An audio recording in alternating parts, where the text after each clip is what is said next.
Shabbat Shalom à tous, que l'Éternel Dieu vous bénisse, vous remplisse, dans le précieux nom de Yeshua, son Fils bien-aimé. Nous voici donc au huitième mois, et nous arrivons au deuxième Shabbat de ce huitième mois. Donc dans le calendrier, c'est donc en fait le 9e jour du huitième mois, comme vous le voyez en fait ici, apparaître à l'écran. C'est donc Sheran Yahu, qui est donc la 10e classe de sacrificateur qui prend le service, au cours de ce Shabbat, à midi. C'est la deuxième paracha, Noach, Noé, etc., que nous allons voir. Aujourd'hui, cette année, c'est le 30 octobre 2021. L'année dernière, c'était le 31 octobre. Il y a un petit décalage de 1 jour. Mais c'est toujours le 9e jour du 8e mois, selon le calendrier messianique du roi David. C'est donc très important. Ce calendrier est fondamental. C'est celui qui sera institué en fait aussi bientôt au niveau mondial lorsque Yeshua reviendra au temps messianique, oui bien sûr. Alors, autant s'y habituer dès maintenant, afin, en fin de compte, de bien se caler dans le temps, en fait, bon de Dieu. C'est donc très important.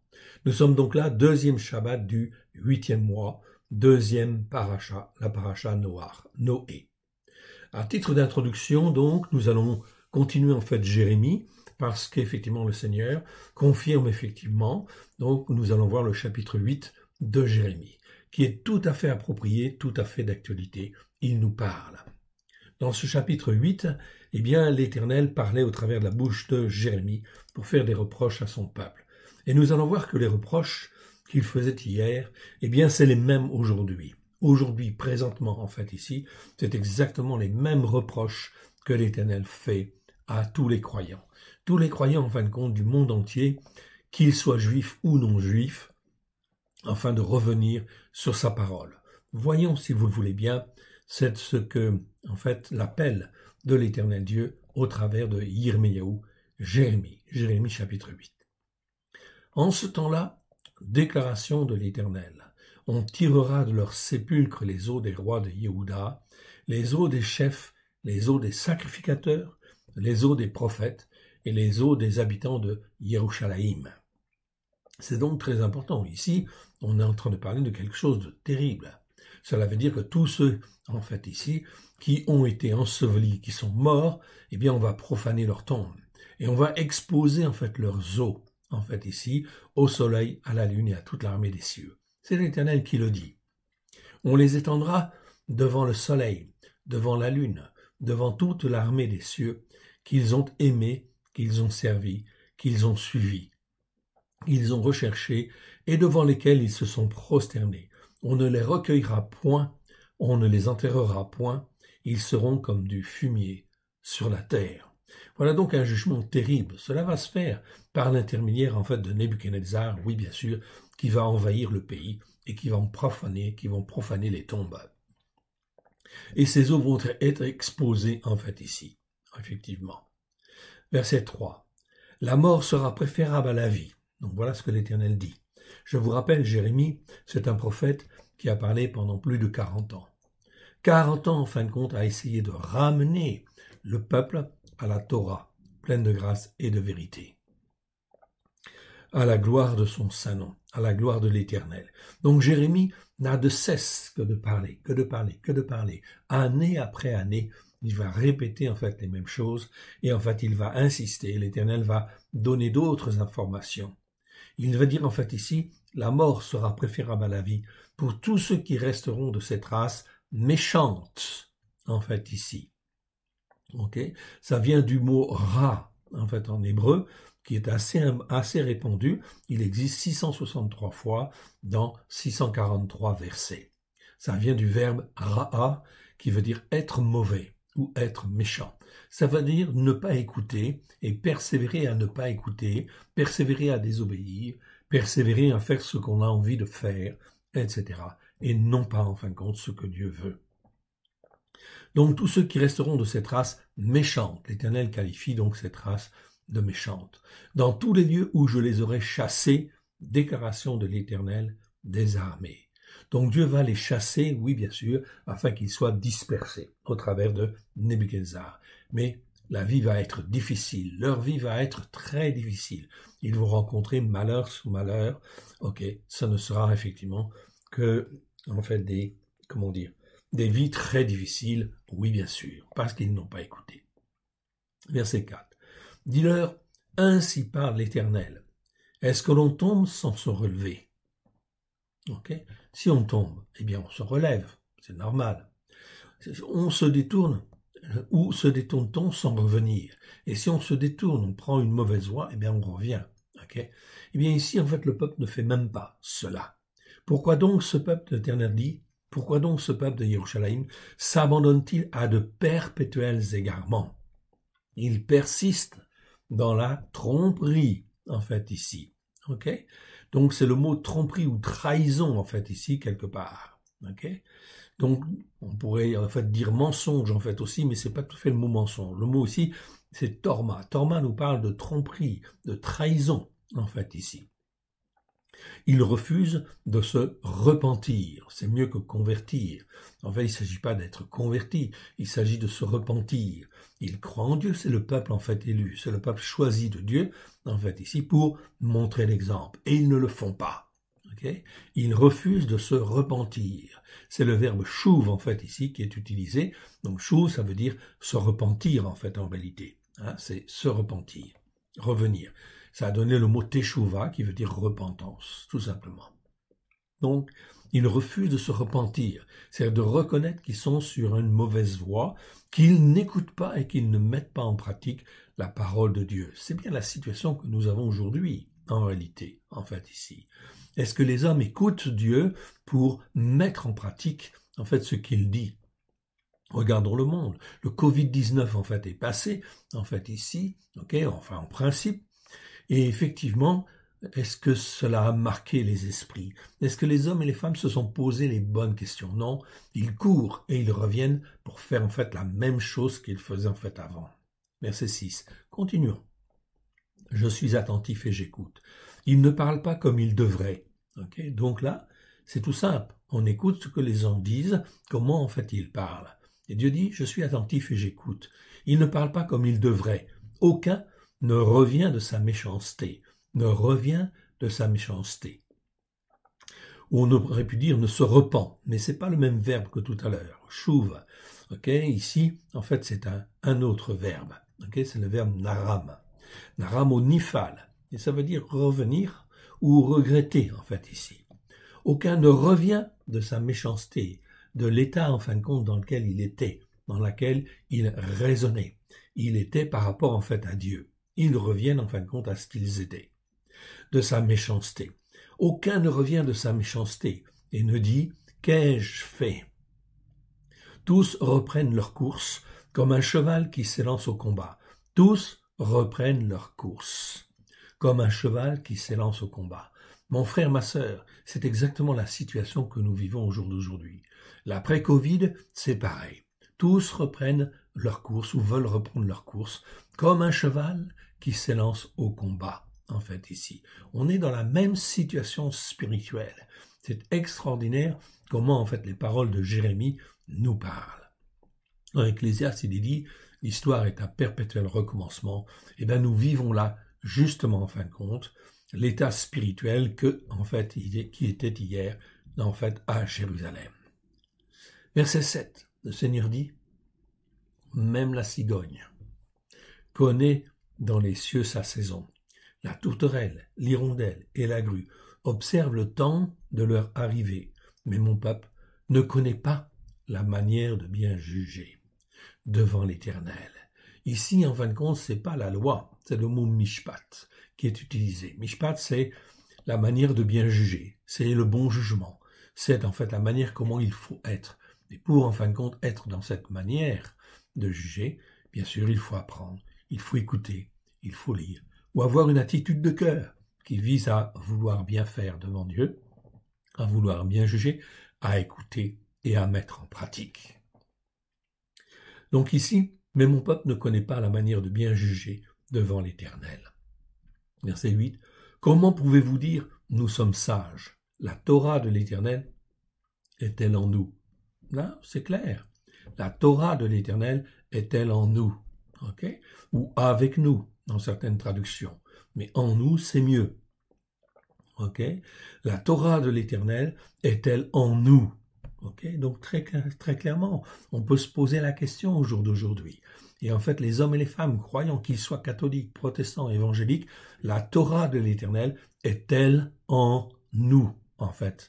Ok, ils devraient se poser les questions. Nous sommes sages. Comment pouvez-vous dire nous sommes sages? La Torah de l'Éternel est-elle en nous? Ok, c'est bien en vain que s'est mise à l'œuvre la plus mensongère des sophrim. Car hier, c'était les sophrim, c'est-à-dire les scribes, qui étaient chargés de faire connaître la parole de Dieu en faisant des copies, en donnant des explications pour faire comprendre la parole de Dieu. Aujourd'hui, en fait, ici, les scribes, eh bien, c'est tous ceux qui, en fait, étudient la parole de Dieu et, en fait, ici, sont capables de l'enseigner ou, en fin de compte, de donner un certain nombre d'informations, en fait, au peuple. Oui, bien sûr. C'est-à-dire tous les responsables spirituels, on va dire. Ok? Eh bien, en réalité, ils ont, en fait, comme hier, une plume mensongère. Ils disent non, vous n'avez pas besoin de faire le Shabbat. Non, vous n'avez pas besoin de faire les fêtes de l'Éternel. Mon frère, ma sœur, c'est pratiquement une des premières étapes. Après avoir donné son cœur et sa vie à Yeshua, l'étape suivante, c'est bien sûr, c'est d'écouter et de mettre en pratique. Car si je n'écoute pas et que je ne mets pas en pratique, la Torah ne viendra jamais dans nos cœurs et dans nos vies. Alors que c'est bien la volonté de Dieu, je rappelle Jérémie chapitre 31, 31 à 34. Vous pouvez vérifier. Où l'Éternel dit, je ferai une alliance nouvelle. Et cette alliance nouvelle, eh bien, en fait, par cette alliance nouvelle, j'écrirai dans leur cœur ma Torah. C'est bien ce que Paulos, en fait, ici, nous confirme également dans Hébreux chapitre 8, verset 10, et dans Hébreux chapitre 10, verset 16, où, en fait, Paulos dit bien, en fait, ici, que Dieu a fait une alliance nouvelle au travers de Christ Yeshua, et que cette alliance nouvelle consiste à écrire la Torah, les enseignements de la Torah, dans nos cœurs et dans nos vies. Alors aujourd'hui, la Torah est-elle en nous? La réponse, elle est malheureusement en fin de compte triste, ok? Mais en réalité, on a écouté la plume mensongère des sophrim, la plume mensongère de ceux qui, soi-disant, sont des docteurs, soi-disant, sont des prophètes, soi-disant, sont, en fin de compte, des enseignants, ou des pasteurs, ou des prêtres, etc. Mais tout cela devait, en fait, avait l'obligation d'enseigner la Torah de l'Éternel au travers de Christ Yeshua, c'est-à-dire avec grâce et vérité. Car Christ a tout accompli il y a déjà 2000 ans. Donc Dieu est en train de juger quelque part 2000 ans en fin de compte d'histoire, en fait en réalité, de comportement des hommes et des femmes devant en fin de compte le sacrifice de Yeshua, son fils bien-aimé. Alors, verset 9, regardez bien ce qui va se passer.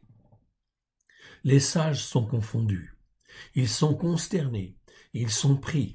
Voici, ils ont méprisé la parole de l'Éternel. Quelle sagesse ont-ils? Ils ont méprisé la parole de l'Éternel, dit le texte en fait ici. Et la parole de l'Éternel, eh bien c'est qui? Eh bien nous le savons. Ils ont méprisé en fait quelque part d'une manière cachée ici. On est en train de te dire, ils ont méprisé Yeshua en réalité.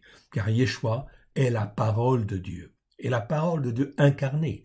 Car plus qu'hier, hier au temps de Jérémie, la parole de Dieu, en fait, n'était pas incarnée, dans un homme de chair, en fait, ici, un fils d'Adam, en fait, ici, non. Ça n'avait pas encore été réalisé. Mais depuis 2000 ans, mon frère, ma sœur, c'est réalisé, au travers, bien sûr, de Christ, notre Seigneur, notre Sauveur et notre Maître. Il est venu en tant qu'homme. Et il était la parole de Dieu. Et il est toujours la parole de Dieu. C'est bien ce qu'on dit en fait dans l'Apocalypse. Son nom est la parole de Dieu. Okay. La parole de l'Éternel ou la parole de Dieu. Oui, bien sûr. C'est pareil en fait ici. Donc la parole de l'Éternel, et quelle sagesse ont-ils? Quand on dit la parole de l'Éternel, c'est même aussi un peu plus fort que la parole de Dieu, car l'Éternel, c'est celui qui était, qui est et qui sera, bien sûr, toujours le même. Et ça ne change pas. Ça ne change pas. Il n'y a pas ombre de variation en l'Éternel, notre Dieu. Verset 10. C'est pourquoi, regardez ce que l'Éternel, en fait, ici, va faire. Donc, bien plus qu'hier, les jugements qui vont venir au niveau mondial, pas seulement au niveau France, mais au niveau Europe, au niveau mondial, c'est que Dieu, en fin de compte, va confondre. Verset 9, les sages sont confondus, ils sont consternés, ils sont pris. Voici, ils ont méprisé la parole de l'Éternel, et quelle sagesse ont-ils? C'est pourquoi, verset 10, je donnerai leurs femmes à d'autres, et leurs champs à ceux qui les déposséderont. Car depuis le plus petit jusqu'au plus grand, tous sont avides de gain. Depuis le prophète jusqu'au sacrificateur, tous usent de mensonges. Donc tous sont avides de gain. Donc en fait ici, on met en priorité l'argent. Oui, il y a de la séduction de ce monde. Ok, l'argent, oui bien sûr. C'est là quelque chose en fin de compte de très grave, oui bien sûr. Car depuis le plus petit jusqu'au plus grand, tous sont avides de gain. Depuis le prophète jusqu'au sacrificateur, tous usent de mensonges. Ici, le texte de la seconde disait tromperie. Non, ici, c'est le mot sheker. Sheker, en fait, ça veut dire mensonge. Tous usent de mensonges. Ce sont pourtant des croyants. Oui, bien sûr. Mais l'Éternel dit, tous usent de mensonges, parce qu'ils ne disent pas la Torah et la vérité. Donc, ils enseignent quelque part le mensonge. Tous, en fait, ici, seront confondus. Verset 11. Ils pensent à la légère la plaie de la fille de mon peuple. Ils disent paix, paix. Et il n'y a point de paix. Oui, la paix ne viendra pas. Non, parce que ce n'est pas le temps. C'est le temps du jugement qui arrive. Verset 12. Ils seront confus, car ils commettent des abominations. Ils ne rougissent pas. En fait, ils n'ont pas du tout honte. Ils ne connaissent pas la honte. C'est pourquoi ils tomberont avec ceux qui tombent. Ils tomberont avec ceux qui tombent. Ils seront renversés quand je les châtierai, dit l'Éternel. Mon frère, ma sœur, Dieu a exercé ses jugements sur son propre peuple, celui qu'il avait choisi.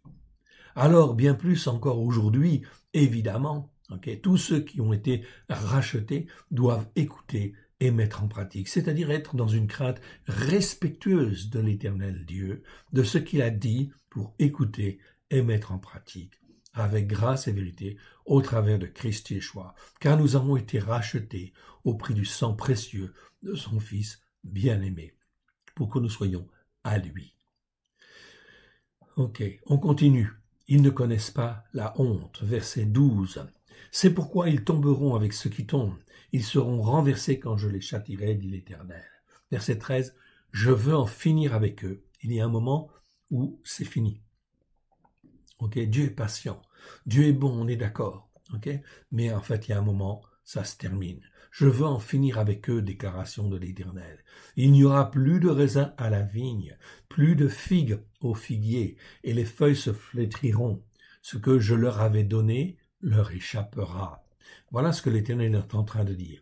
Mon frère, ma sœur, c'est ce que nous allons aussi vivre dans les temps qui viennent.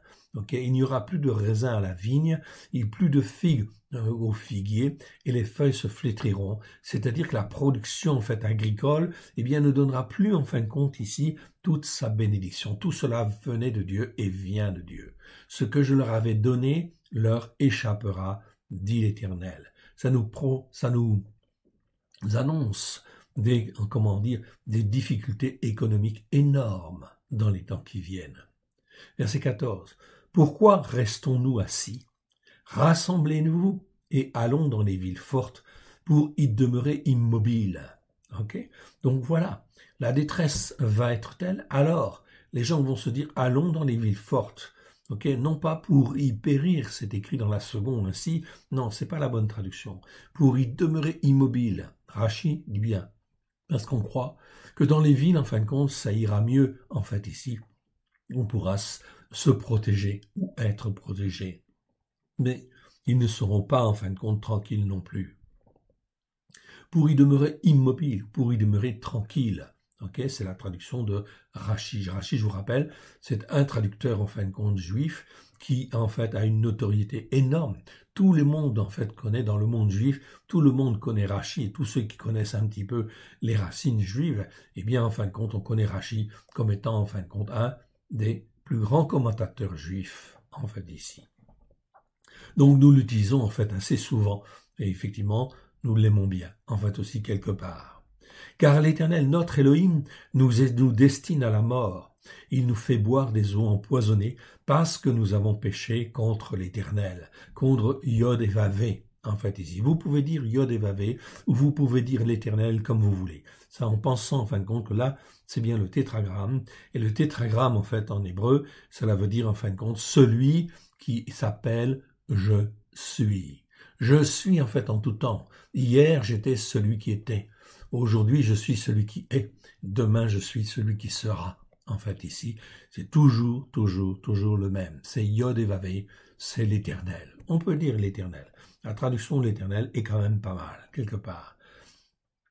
Car l'Éternel, notre Elohim, nous destine à la mort. Donc, ils ont conscience de ça, mais c'est pas pour ça qu'ils reviennent, en fait, ici. Il faut se repentir, en fait, ici, tant qu'il est encore temps. Nous destine à la mort et nous fait boire des eaux empoisonnées parce que nous avons péché contre l'Éternel, contre Yod et Vavé. Verset 15. Nous espérions le shalom et il n'arrive rien d'heureux. Un temps de guérison et voici la terreur. Ici, le mot terreur, en fait, en général, c'est le mot parade. Donc ici, en hébreu, c'est le mot ba'ata. Ok, ba'ata, c'est même plus fort, en fait, ici, que la terreur. C'est une terreur, en fin de compte, où il y a plein de peur, en fait, ici, plein de panique, en fait, aussi, quelque part. Donc, c'est un mot qui est très rare, ça n'existe que 2 fois. Donc, c'est une terreur immense, en fait, on va dire, ou une terreur effroyable, ou une terreur paniquante, si vous voulez, quelque chose comme ça. On pourrait trouver un adjectif qui soit plus approprié pour le distinguer du mot parade, qui veut déjà dire terreur. Nous espérions le shalom, il n'arrive rien d'heureux. Un temps de guérison, et voici la terreur. Donc on espère la guérison de l'Éternel, marpé en fait ici en hébreu, et voici ce n'est que la terreur en fait ici, tout ce qui est effroyable. Verset 16. Le hennissement de ses chevaux se fait entendre du côté de Dan. Dan, en fait, c'est d'un côté, c'est, comment dire, ça parle de justice, en fait, ici, quelque part. Et Dan était au nord, en fait, ici, pour prévenir, justement, en fait, des jugements de Dieu qui allaient arriver sur Israël. Donc, le hennissement de ses chevaux se fait entendre du côté de Dan, de là où on rend la justice, normalement. Et au bruit de leur hennissement, toute la terre tremble. Ici, il ne s'agit pas seulement d'Israël. Il s'agit, en fin de compte, ici, d'Israël et de Juda. Il s'agit, en fin de compte, de toute la terre. Au bruit de leur hennissement, toute la terre tremble. Mon frère, ma sœur, nous allons vivre ces temps, en fait, ici, qui viennent, qui vont être terribles. Voilà pourquoi, quel que soit l'endroit où tu es, attache-toi à l'Éternel. Écoute et mets en pratique. Rentre dans la crainte de l'Éternel. Si l'Éternel dit ceci, fais ceci. S'il dit cela, fais cela. Apprends à écouter et surtout à mettre en pratique. Excusez-moi.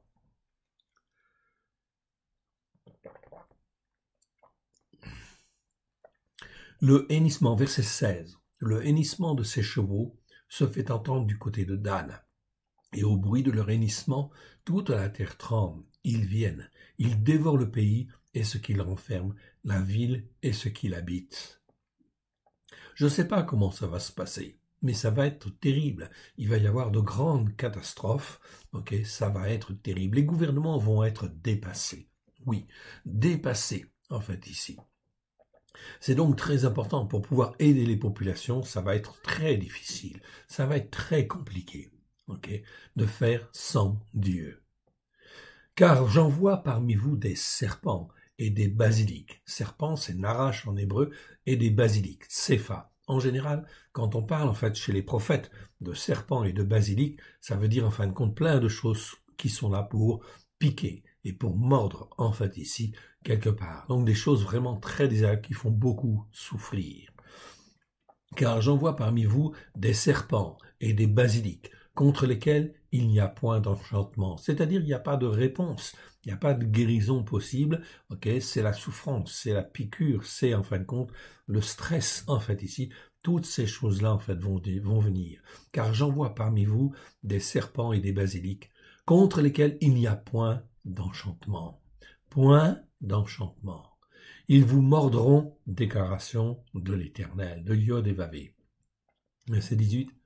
Je voudrais soulager ma douleur, mais l'Éternel dit bien en fait ici quelque part, au travers de la bouche de Jérémie, en fait, mon cœur souffre au-dedans de moi. C'est Jérémie qui parle, mais c'est Jérémie qui parle sous l'inspiration, en fin de compte, de l'Esprit Saint, de l'Esprit de la sainteté. Donc là, il exprime en fait l'émotion, en fin de compte, aussi de Dieu. Dieu n'est pas content de ça, c'est jamais ce qu'il a voulu. Il veut bénir, il veut donner la vie, ok. Mais parce qu'il n'écoute pas et qu'il ne met pas en pratique, eh bien, en fin de compte, ces jugements viennent, ok. Je voudrais soulager ma douleur, mon cœur souffre au-dedans de moi. Verset 19, voici les cris de la fille de mon peuple retentissent sur la terre lointaine. Yod et Vavé n'est plus à Tsion, l'Éternel n'est plus à Tsion. N'a-t-elle plus son roi au milieu d'elle? Quel roi? Yeshua, oui bien sûr, ok?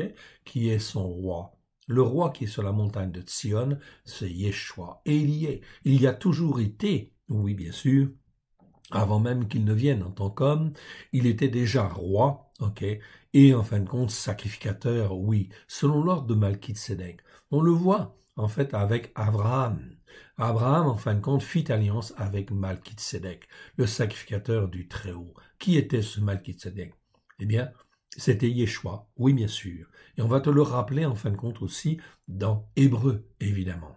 Donc toute la parole est la même. Il y a une unité de la Genèse à l'Apocalypse, oui bien sûr.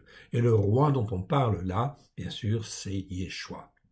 N'a-t-elle plus son roi au milieu d'elle? Et il est là pour intercéder, enseigner, façonner toujours. Il a toujours été là. Abraham le connaissait, Yitzhak le connaissait, Yaakov le connaissait, Moshe le connaissait, David le connaissait, les prophètes le connaissaient aussi, et tous ceux qui étaient instruits, oui bien sûr, pour s'attacher à l'Éternel Dieu, le seul Dieu unique et vrai, à Elohim. N'a-t-elle plus son roi au milieu d'elle? Ok, mais maintenant depuis 2000 ans, c'est encore plus terrible quelque part, parce que nous avons aujourd'hui cette révélation que ce roi, en fait, de Tsion, est venu en chair et en os. Cet héritier de David, qui est Yeshua, eh bien, est venu en chair et en os, il y a 2000 ans. Et il s'est offert lui-même en sacrifice afin de racheter un peuple juif et non juif, afin de faire de un seul peuple à la gloire de l'Éternel. Oui, bien sûr, pas une église catholique, pas une église protestante, pas une église évangélique ou d'autres églises évangéliques ou en fin de compte d'autres en fait chrétiens, etc., orthodoxes ou autres. Non, une assemblée qui appartiennent à Dieu au travers de Christ Yeshua, tous posés sur la Torah, pleine de grâce et de vérité, au travers de Yeshua. Depuis 2000 ans, tout est accompli pour que cela puisse se réaliser. Et cela ne se réalise pas, à cause de la méchanceté des uns et des autres. La seule vérité, c'est la Torah, au travers de Christ Yeshua. Voilà pourquoi il faut écouter, il faut mettre en pratique. Et une des premières choses en fait à faire après avoir donné son cœur et sa vie à Yeshua, c'est de faire le Shabbat, c'est de faire les fêtes de l'Éternel. Car au travers de ces fêtes, eh bien en fait nous avons tout un système de formation, un système éducatif qui forme et façonne l'âme, afin que tous soient un même cœur, une même âme, au travers de Christ Yeshua, à la gloire de l'Éternel.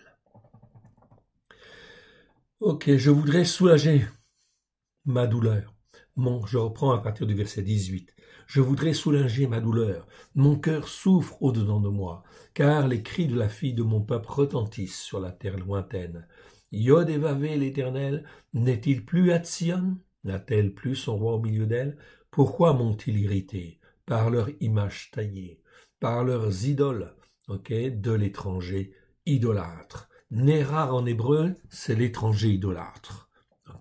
Donc ici, en fait, bien c'est pareil. Quand vous regardez en fait l'Église catholique, eh bien vous avez plein d'idoles. On a plein de saints en fait ici et plein en fait d'images taillées qui sont là comme des idoles de l'étranger qui était idolâtre. C'est pareil chez les protestants. Il y a des statues en fait aussi. Et en fait, chez les évangéliques, eh bien en fait aussi, on se fait des idoles aussi parce qu'on n'adore pas le seul Dieu unique et vrai. On fait toujours, en fin de compte, le dimanche, c'est-à-dire quelque part, ont fait de Constantin, en fait, une idole. C'est lui, en fait, ici, quelque part, qui a changé, en fait, ici, qui est un étranger idolâtre, et il a changé les choses, et toute la chrétienté se trouve être, dans l'idolâtrie, quelque part. Oui, bien sûr, parce qu'ils ne sont pas posés sur la Torah, les prophètes et les psaumes. On est bien, en fin de compte, là, sur, en fait, le point sensible, oui, bien sûr. Tous ceux qui ne veulent pas revenir à la Torah, qui ne veulent pas revenir au Shabbat, qui ne veulent pas revenir aux fêtes de l'Éternel, eh bien, quelque part, l'iniquité pèse sur eux. Mais attention, car il y a différentes formes d'iniquité. Oui, bien sûr. Il y a des iniquités, en fin de compte, dont on revient, parce que le Seigneur, notre Sauveur, a payé le prix au travers de son sang pour nos péchés, nos transgressions et nos iniquités. Mais on étudiera, mais les traductions ne le font pas. On étudiera et je vous ferai en fait un enseignement sur en fait l'iniquité, les différentes formes d'iniquité. Et vous avez des iniquités, en fait ici, qui sont prises en charge par Yeshua. Il nous prend en charge les transgressions, il prend en charge les péchés, il prend en charge les iniquités, notamment avec le mot avon, en fait en hébreu. Mais dès qu'on passe dans la velle, ou dès qu'on passe dans la vla, ou dès qu'on passe en fin de compte dans la veine, là on est dans des iniquités qui sont graves. Et pour la dernière que je viens de citer, aven, eh bien en fin de compte ce sont des iniquités, en fait dont on ne revient pas, en fait ici. Aucun verset dans la parole de Dieu contenant le mot aven, permet de voir que les croyants en fait ils reviennent. Non, ils sont enfermés dans leur mauvaise iniquité. Leur iniquité, enfin, je ne veux pas dire qu'il y a des bonnes iniquités, mais dans des iniquités, en fait, ici, qui ne permettent plus de se repentir, en fait, ici, quelque part, parce que leurs cœurs se sont endurcis. On étudiera ces choses. C'est d'une richesse absolument fabuleuse, mais la chose est très claire. Dans les temps qui viennent, il faut savoir à qui on appartient. Et si on appartient à l'Éternel Dieu, au travers de Christ Yeshua, on est sauvé. Oui, bien sûr. Mais on se garde de ces iniquités qui sont très graves, en fait, ici. On continue, mais on étudiera dans le détail ceci. Laissez-moi un petit peu de temps, en fait, encore, et je vous ferai, en fin de compte, un enseignement là-dessus. Verset 20. La moisson est passée, l'été est fini, et nous ne sommes pas sauvés. L'été est fini, nous sommes en fin de compte ici au mois d'octobre. Oui, bien sûr, l'été est fini. La moisson est passée, l'été est fini, et nous ne sommes pas sauvés. Je suis brisé par la douleur de la fille de mon peuple. Je suis dans la tristesse, l'épouvante me saisit. Oui, l'épouvante me saisit, pourquoi? Parce qu'on s'aperçoit, en fait, ici, que le monde est à côté de la plaque quelque part. Il ne se tourne pas vers le seul Dieu unique et vrai, vers Elohim, vers le Dieu qui a créé les cieux et la terre, et tout ce qu'il renferme, oui bien sûr, appartient en fait à Dieu. C'est lui qui a créé les cieux et la terre que nous voyons en fait ici, et sur laquelle nous vivons. Eh bien, en fin de compte, c'est l'Éternel Dieu, Elohim, qui l'a créé, oui bien sûr. Il l'a créé pour y mettre dessus en fait les hommes, oui bien sûr, et en fait de voir s'ils allaient écouter et mettre en pratique, tout simplement en réalité. La moisson est passée, l'été est fini et nous ne sommes pas sauvés. Oui, nous sommes au mois d'octobre. La moisson est passée, l'été est fini et nous ne sommes pas sauvés. Oui, on ne peut pas dire que le salut et la bénédiction, c'est effectivement ce qui va venir. En fait, ce qui vient en fait aujourd'hui, non, c'est le malheur qui vient. C'est en fin de compte toutes sortes de malédictions qui vont venir parce que Dieu espère que dans tout cela, eh bien tous ceux qui se sont égarés et qui sont dans des formes de péché, de transgression, d'iniquité, qui peuvent être rachetés, en fait ici, eh bien pour appeler à la repentance tous ceux qui veulent écouter. Donc Dieu va permettre des choses terribles. Voilà pourquoi nous qui croyons, nous devons nous attacher de plus en plus à l'Éternel, notre Dieu, et lui faire entièrement confiance. La moisson est passée, l'été est fini et nous ne sommes pas sauvés. Verset 21. Je suis brisé par la douleur de la fille de mon peuple. Je suis dans la tristesse. L'épouvante me saisit. Dieu, en fait, ici, constate. Et Jérémie constate. Il dit, en fait, ce que Dieu ressent. En fait, ici. Et, en fait, il constate l'épouvante. L'épouvante, en fait, ici, de ce qui va venir. ok, voyez tous ces hommes, toutes ces femmes qui n'écoutent pas, qui sont dans la méchanceté. Que faut-il faire, en fait, ici, pour, en fait, leur permettre de revenir? Verset 22. N'y a-t-il point de baume en Galade? En Galade, le mot baume, en fait, ici, il a même l'article pour dire, y a-t-il pas un baume exceptionnel, etc. Ok, en Galade, ok, en Gilead, en Galade, en français, qui permettent de sauver, car, en fait, il y avait des remèdes intéressants, effectivement, en Galade, en Gilead, en fait, en hébreu, qui permettaient, en fin de compte, d'apporter la guérison. N'y a-t-il pas, en fait, ici, à ce constat, en fait, ici, de méchanceté, n'y a-t-il pas une solution? Dieu la cherche. Et Dieu, en fin de compte, cherche sonde tout, en fait, ici, pour voir comment, en fait, il peut faire pour sauver, Voilà pourquoi tous les malheurs qui viennent vont se faire étape par étape, de manière à ramener les uns les autres. Et Dieu veut se servir de chacun de nous. Mon frère, ma sœur, si tu écoutes en fait là, tu es appelé à être un témoin de l'Éternel, un témoin de sa vérité, de sa Torah, pleine de grâce et de vérité, au travers de Christ Yeshua. Il n'y a plus de dénomination là, en fait ici, autant chez les Juifs que chez les chrétiens, il n'y a pas de dénomination. Il y a la Torah, pleine de grâce et de vérité, qu'on écoute et qu'on met en pratique avec sagesse et intelligence. N'y a-t-il point de baume en Galade, en Gilead? N'y a-t-il point de médecin? Pourquoi donc la guérison de la fille de mon peuple ne s'opère-t-elle pas? Pourquoi? Pourquoi en fait ici? Pourquoi sont-ils durs d'entendement? Pourquoi en fin de compte cette méchanceté? C'est-à-dire cette attitude de cœur à ne pas vouloir écouter et à ne pas vouloir obéir, en fait, ici. Verset 23, qui est dans les traductions, en fait, ici, françaises et, en fait, des nations, le verset 1 du chapitre 9. Mais en réalité, en hébreu, en fait, ici, c'est bien, en fait, le verset 23 du chapitre 8. Oh, si ma tête était remplie d'eau, si mes yeux étaient une source de larmes, je pleurerais jour et nuit les morts de la fille de mon peuple. Oui, Jérémie voit cela, en fait, ici. Et il le prophétise. Il est en train de dire que la grande majorité de la population va mourir, en fait, ici. Ok. Je pleurerai jour et nuit les morts. Les morts, c'est ralal, en fait, en hébreu. Le mot ralal, en fait, ici, qui veut dire, en fait, les morts. Les morts de la fille de mon peuple. Ok. Ralal, c'est comme halal, en fait, ici, vous voyez. Ici, ralal, en fait, ici, on dit, en fait, en hébreu. Les morts de la fille de mon peuple. Ok, je pleurerai les morts de la fille de mon peuple. Dieu ne veut pas, en fin de compte, ça.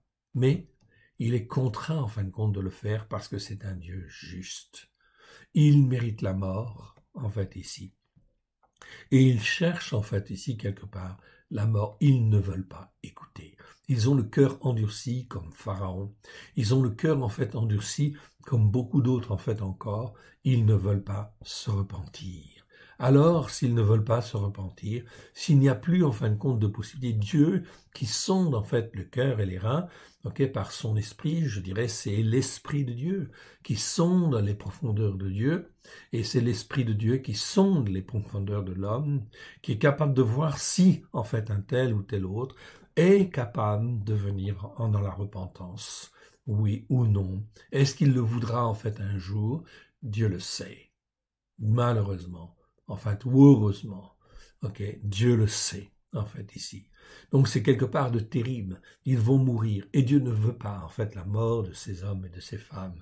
Ce qu'il veut, c'est qu'ils changent de voie. Dieu ne veut même pas la mort du méchant, il le dit dans Ézéchiel. Ézéchiel, chapitre 33, verset 11. Ce que Dieu veut, ce n'est pas la mort du méchant, mais c'est qu'il se convertisse ou qu'il se repente, et qu'il vienne à Dieu pour écouter et mettre en pratique. Par leurs paroles, s'ils veulent écouter, ils disent qu'ils veulent écouter et mettre en pratique, et s'ils le font, eh bien, en fin de compte, Dieu, en fait, ici, est prêt à pardonner tout de suite, bien évidemment, sans, en fin de compte, ici, sans problème. Sans problème. Voilà donc, en fait, ici, cette introduction qui nous parle de la situation spirituelle dans laquelle nous sommes aujourd'hui. Le monde, en fait, est accaparé par les choses de ce monde, l'ensemble des populations, l'ensemble des croyants aussi, est accaparé par les choses de ce monde. Okay. Donc voilà pourquoi, en fait, ici, il faut sortir du monde, sortir de Babylone, sortir de cette manière de penser, s'attacher en fait à Dieu, écouter et mettre en pratique. Voilà donc en fait ici l'enseignement de cette introduction en fait ici, qui nous appelle, enfin bien évidemment, à écouter et à mettre en pratique, okay, et à étudier en fait la Torah. Nous voici dans l'enseignement ici, donc en fait de la deuxième paracha, Noé. Alors en fait on va sur Internet, oui, et puis en fin de compte on va dans YouTube, okay, là où nous avons notre chaîne, okay. Vous pouvez y aller, je vous montre la démarche en fait à l'écran, vous tapez YouTube, okay, vous allez en fin de compte sur YouTube, okay, si vous n'y êtes pas déjà, vous tapez ensuite ici à l'école de Yeshua, l'école de Yeshua. Vous vous occupez pas en fait des vidéos ou des titres qui existent. Vous voyez cela apparaît. Vous cliquez en fin de compte dessus. Puis vous allez en fin de compte, vous cliquez ensuite sur le logo. Pourquoi sur le logo? Simplement pour venir en fait à la page d'accueil. Voilà en fait la page d'accueil que vous pouvez en fait auquel vous pouvez accéder partout dans le monde. En fait ici, vous avez la page d'accueil. Accueil, c'est marqué accueil, vidéo, playlist, communauté, chaîne, okay, à propos, et vous avez la zone recherche. Et puis vous tapez en fait ici paracha 2, paracha 2, très bien. Et là en fait apparaît à l'écran, vous le voyez en fait apparaître, donc 2 en fin de compte vidéo. Paracha 2, c'est Noé. Partie 1 sur 2, c'est l'enregistrement que nous avions fait l'année dernière sur cette paracha. Il est donc très bien. C'est donc la deuxième paracha. Elle fait 1h23. Eh bien, vous pouvez l'écouter. Ok, prendre le temps. Vous pouvez l'écouter en plusieurs fois si vous voulez. Et la faire connaître autour de vous, en fait, ici. C'est donc très important. La première vidéo sur Noé, paracha numéro 2.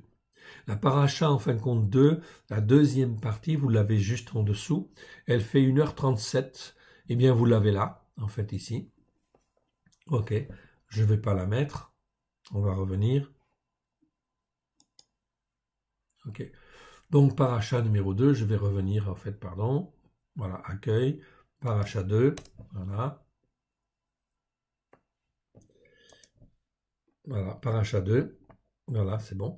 Paracha 2, donc Noé, c'est toujours en fait 0809 au début, c'est-à-dire le 8e jour, en fait, pardon, c'est toujours 0809, c'est donc toujours le 9e jour du 8e mois. Toujours, d'une année sur l'autre, c'est toujours comme ça, en fait, ici. Donc ça, c'est très important.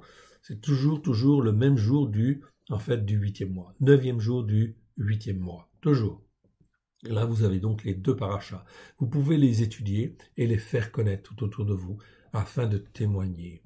Il n'y a qu'une seule Torah au travers de Christ Yeshua. Rappelons-nous que nous avons été rachetés par le sang précieux de l'agneau afin d'être un peuple pour Dieu, pour l'éternel Dieu, en fait ici, pour Elohim, le Dieu d'Abraham, le Dieu de Yitzhak, le Dieu de Yaakov, okay, le Dieu de Moshe, le Dieu en fin de compte de David, le Dieu des prophètes, et le Dieu de notre Seigneur Yeshua, qui est venu sur la terre, qui s'est offert lui-même en tant qu'homme, en sacrifice, afin que quiconque croit ait la vie éternelle. Ça, c'est une vérité, oui, bien sûr, ok. Et Christ Yeshua est venu pour former, façonner, instruire, peu importe quelle voie nous étions, peu importe, en fait, dans quelle voie, quels égarements nous étions, ok. Yeshua est là pour nous former et nous façonner, au travers, en fin de compte, de la puissance du Saint-Esprit, de l'Esprit de sainteté, de l'Esprit de la sainteté de Elohim, afin de nous former, de nous façonner et de faire de nous un peuple à la gloire de l'Éternel. Ces réalités, ces vérités sont immuables. Yeshua est patient. Ils sont en fait ici, au travers de l'Esprit de Dieu. Ok, il a toutes les informations pour nous façonner, nous former et nous instruire. Et il veut sauver. Il est venu pour sauver. Depuis 2000 ans, en fait, en réalité, Dieu le dit, en fait, ici, dans sa parole, Christ n'est pas venu pour juger, Christ est venu pour sauver. Alors si nous écoutons, si nous sommes vivants aujourd'hui, eh bien effectivement nous entendons en fait ici, et si nous entendons vraiment, eh bien on écoute et on met en pratique. Peu importe si autour de nous on n'écoute pas et on ne met pas en pratique, on écoute et on met en pratique. C'est la seule manière d'être un témoignage vis-à-vis des autres, à la gloire de l'Éternel. Terminons par une petite prière, si vous le voulez bien. Père Saint, nous te rendons grâce dans le précieux nom de Yeshua, ton Fils bien-aimé. Merci Seigneur parce que tu nous rappelles au travers de Jérémie, oui, l'état en fin de compte de notre foi, l'état de notre croyance dans le nom de Yeshua. Nous te rendons grâce et nous voulons te dire, Père très saint, nous voici devant toi, corps, âme et esprit. Façonne-nous, forme-nous comme toi tu le veux, à la gloire de ton saint nom. Touche-nous d'un esprit de repentance, afin que nous puissions être la servante et le serviteur que toi tu veux, à la gloire de ton saint nom. Le témoin que tu veux dans les temps qui viennent, peu importe les circonstances qui viennent, oui, garde-nous, forme-nous, façonne-nous, afin que nous puissions être les témoins que toi tu veux, à la gloire de ton saint nom. Nous te rendons grâce dans le précieux nom de Jésus. Merci pour tout ce que tu as accompli. Ta parole est la vérité. Nous te rendons grâce dans le précieux nom de Yeshua. Tu es notre Dieu, notre Père. Que ton nom soit sanctifié dans nos cœurs et dans nos vies, à la gloire de ton saint nom, au travers de Christ Yeshua, par la puissance de l'esprit de ta sainteté, car tu as dit, vous serez saints parce que je suis saint. Alléluia. Amen. Que Dieu vous bénisse et Dieu vous garde. Shabbat shalom à tous. À très bientôt. Amen.